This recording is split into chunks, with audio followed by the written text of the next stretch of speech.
An Oregon-based cat food company has issued a recall due to its raw frozen food testing positive for the bird flu. This comes after Oregon authorities reported that a house cat died after eating the food from Northwest Naturals.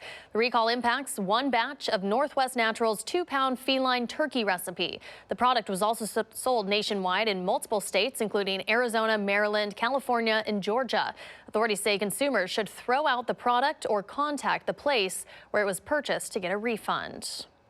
The outbreak has some pet owners on high alert, wondering how to keep their own animals safe. We're bringing in Dr. Amber Itle to tell us a bit about keeping your pets safe from the bird flu. Dr. Itle, thanks for joining us. Can you kind of walk us through this? You're a veterinarian, right? And what should the regular homeowners be doing about the bird flu? Yeah, I mean, the bird flu's been around now for about 2.5 years, and certainly anywhere where there's migrating waterfowl, there's bird flu. So whether you're at a public park or whether you're at home, the risk is there for everybody every day. So whether that's for your dog going out into your backyard or at a public park, or even your cat, there is that risk that they could contact those migrating waterfowl or carcasses of those birds where those animals could ingest them and become infected. So I think one of the things we can do with our cats, at least, is keep them indoors. And one of the things we can do with our dogs is really make sure that they're not getting a hold of any, dead ducks or any other animals that are on the landscape.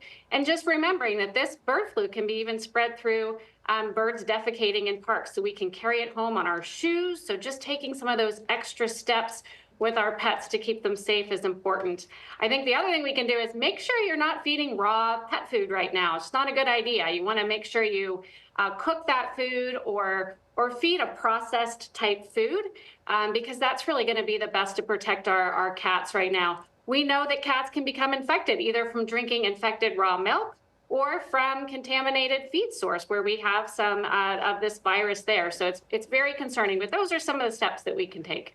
Yeah, very concerning for pet owners, specifically for cat owners. What signs should pet owners be looking for that might indicate that their cat has the virus? And when should they take them to the vet?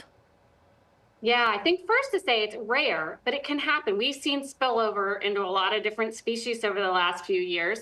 But I think one of the first things you might notice is you might notice respiratory signs. You might notice sudden death. You might notice neurologic signs. So this virus can actually exhibit itself in a lot of different ways in cats. But typically we see neurologic signs or sudden death. And so that's what you want to watch for. But certainly if you see any clinical signs in your animal, you always want to call your vet just to make sure you rule that out. And certainly a lot of things can look the same. So we don't want to forget about things like rabies. Rabies can look a lot like bird flu when we have cats that have neurologic signs where they're either depressed or not eating or maybe circling or doing something unusual behavior would be definitely a time you want to call your veterinarian. All right, one more question for you today. What's your best advice for pet owners who might be caring for a sick animal?